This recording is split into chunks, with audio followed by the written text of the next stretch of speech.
araw mga kamungkil. Magandang araw sa inyong lahat. Medyo matagal po tayo hindi nakapag-upload ng video. Kasi po mga kamungkil, yung trabaho natin halos na i-upload ko na. Kaya ngayong araw mga kamungkil, sasagutin ko yung lahat ng mga katanungan nyo ukol po sa pag-layout ng bahay mga kamungkil. So unang gawin mga kamungkil, pag nag-layout tayo ng bahay, gagawin natin. So ang gagawin natin mga kamungkil, puputol tayo ng ganito.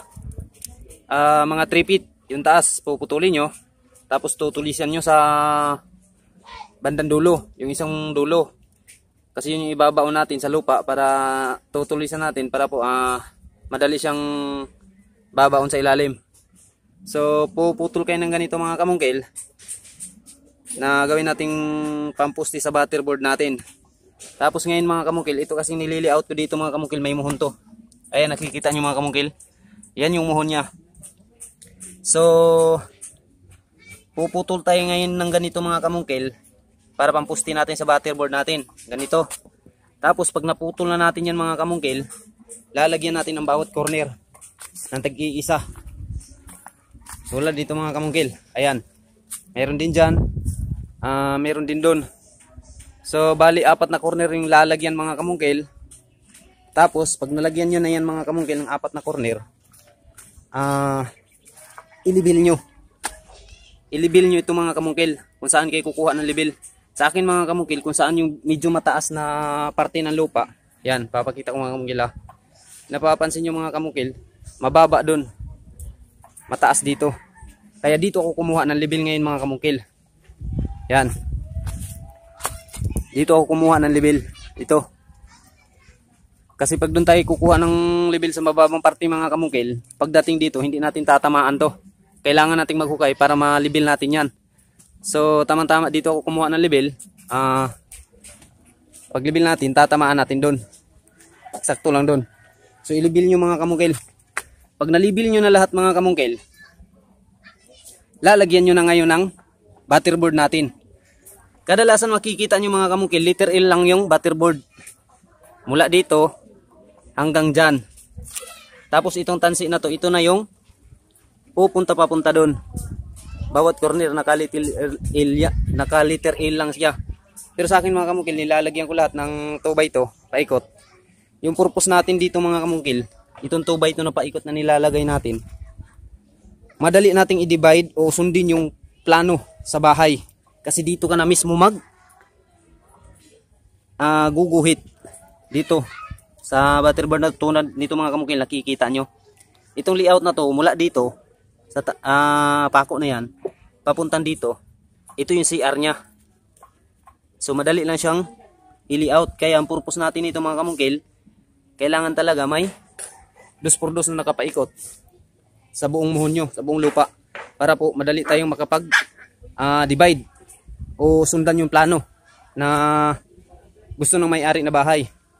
So ngayon, pag kailangang libilin talaga itong mga kamungkil, ang purpose nito, kailangan nating ilibil. Unang-una, pag maghukay tayo mga kamungkil, tulad nito mga kamungkil, may pangsusukatan tayo.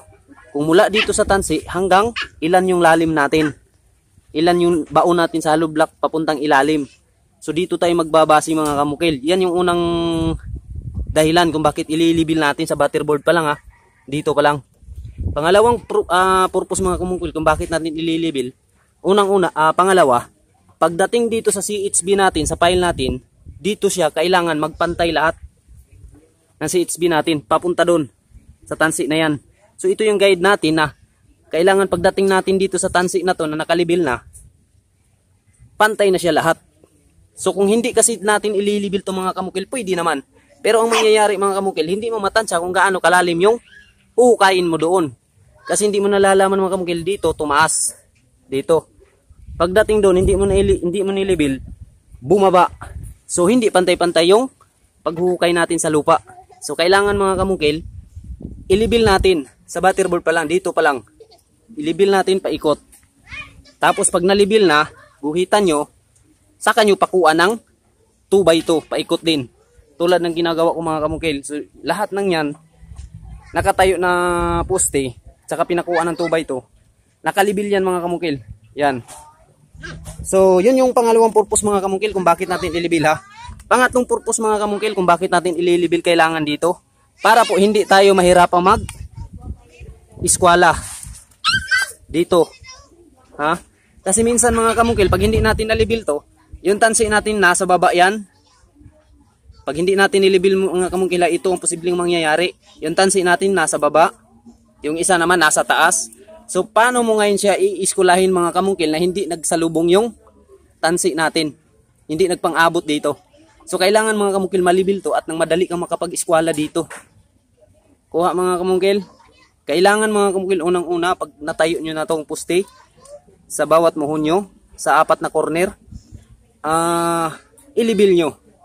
So yun yung purpose mga kamungkil kung bakit kailangan nating ilibil sa butterboard pa lang. So unang-una yung purpose para po itong tansi natin nakalibil na to, malalaman natin yung pantay na sukat sa paghuhukaya natin papunta doon. Paikot kasi nakalibil na to.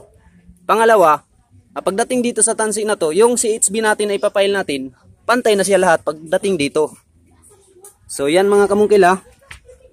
Ang pangatlong mga kamungkil kung bakit natin lilibil, kailangan natin maglibil sa butterboard para hindi tayo mahirapan mag eskwela dito. Kasi pag hindi natin to nalibil mga kamungkil, yung ibang tansi nasa baba yan. Yung ibang tansi nasa taas kasi hindi libilado. So mahirap maglibil ng ganyan, mag-eskwela ng ganyan. So ayan na mga kamungkil, nagawa nyo na yon, nalibil nyo na, napaikutan nyo ng 2x2. So umpisahan nyo ng divide kung ano yung kalaking kwarto na nasa loob ng floor plan nyo na gusto ng may-ari. Sa akin mga kamungkil, ito nangyari mga kamungkil ha. Kaya kailangan mga kamungkil, ang purpose natin dito sa 2x2 na to, na paikot sa niliaut natin. Kasi madali lang tayong makapag-divide. Tulad sa akin mga kamungkil, gusto ng may-ari, nasa plano, 3 meters by 3 meters yung isang kwarto, 3 meters by 3 meters. Tapos yung master bedroom, 3 meters by 3.5. So 3 meters mga kamungkil, 1 meter equivalent to 3 feet. So sa 3 meters, kung sa feet natin yan kukunin, nasa 9 feet yan. 9 feet ang equivalent ng 3 meters. So mula dito mga kamungkil, sumukat ako ng 9 feet papunta dito. So guhitan mo ngayon. So may pangguguhitan ka. So kung wala ka dito mga kamungkil, wala ka nito nilalagay mo, ito lang tansi nilalagay mo, nakaliter L lang yung butterboard mo dyan. So mahirapan ka maguhit dito. Di ba? So ang gagawin mo mga kamungkil, pag wala tong tansi na to, magtatayo ka naman ng butterboard dito. Dalawa na para lang sa kanya. Hindi katulad nitong ginagawa natin mga kamungkil, na buo talaga, napakapalibot yung 2x2. Yan, papunta doon. Madali nating guhitan yung bawat sukat natin. So nandito yung 9 feet, ginuhitan ko, pinakuan ko. So dito na naman, ito yung master bedroom niya. Ito, mula doon, 9 feet yun. So mula doon, sukat tayo ng 3.5. So 10 feet. Dito tumama yung 10 feet, so ginuhitan ko. So mas madali lang siya mga kamungkil. Kaya gaya na sabi ko, kailangan may 2x2 tayo nakapalibot sa layout natin. Mas mahirap yung tansi lang yung nakapalibot sa layout natin mga kamungkil. Mas matagal mag-divide o sundan yung plano kasi wala kang pangguguhitan. So, alam ko mga kamungkil, ang katanungan nyo, paano ba natin mai-eskwela yan? Ganito yan mga kamungkil ha. So, kinuha ko una mga kamungkil, kailangan may una kang susundan na guide bago ka makapag-eskwela sa tansi. So, yung ginawa ko mga kamungkil, pyrol kasi ito dito. Sagad yung sinasagad natin ng muhon sa pailang hollow block natin. So dito ako kumuha ng una. So yung ginawa mo ko mga kamungkil, ginuhitan ko dito, pinakuan ko. Tapos itatapat mo yung eskwela mo dyan, mahaba. Tapos papahila mo tong tansi sa helper mo, papunta dun. Kung saan siya, tatama na kung saan mag-stretch yung tansi sa eskwela, ipipix nyo. Ipipix nyo doon.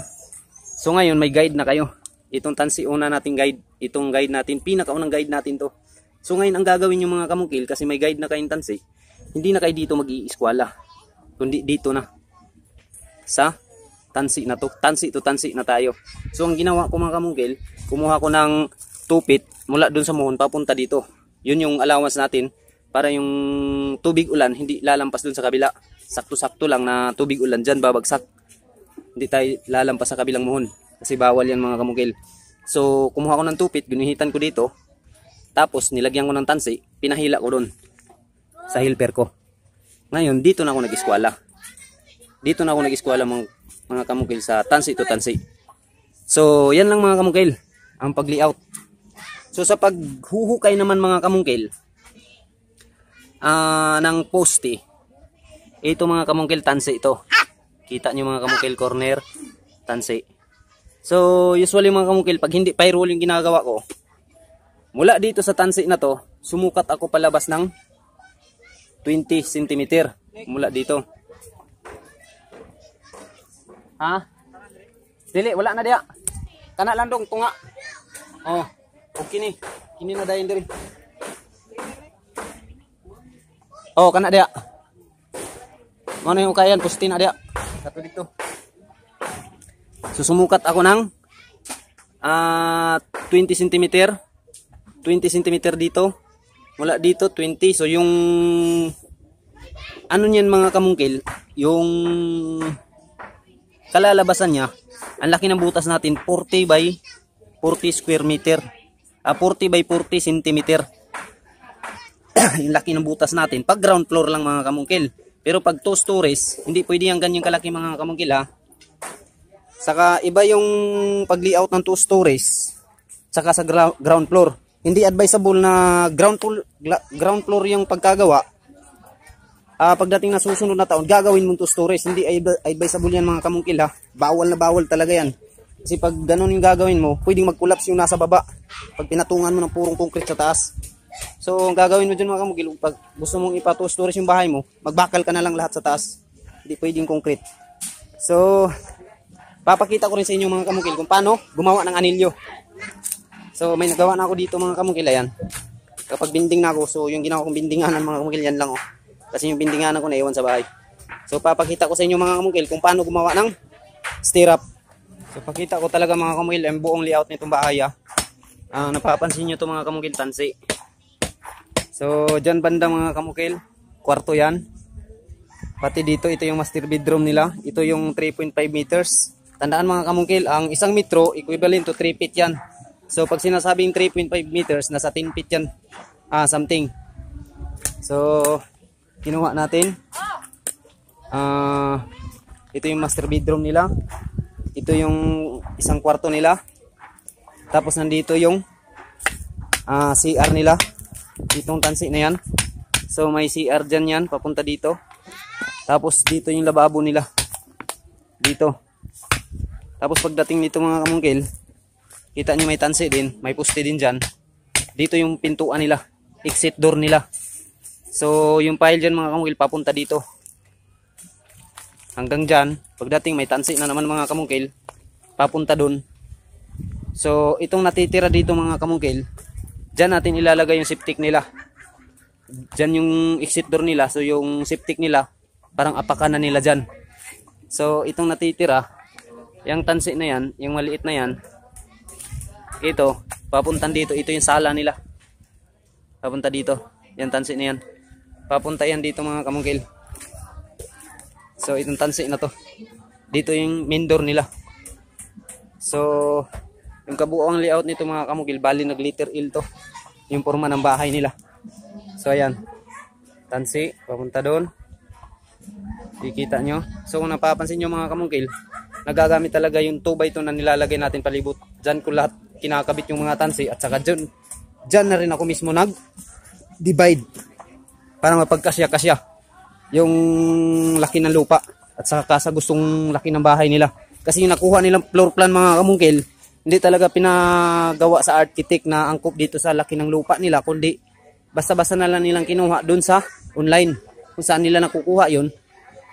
So pagtingin ko sa floor plan, kukonsume yung floor plan na yun ng 80 by 80 square meter. Itong lupa nila mga kamukil nasa 40 by 40 square meter lang.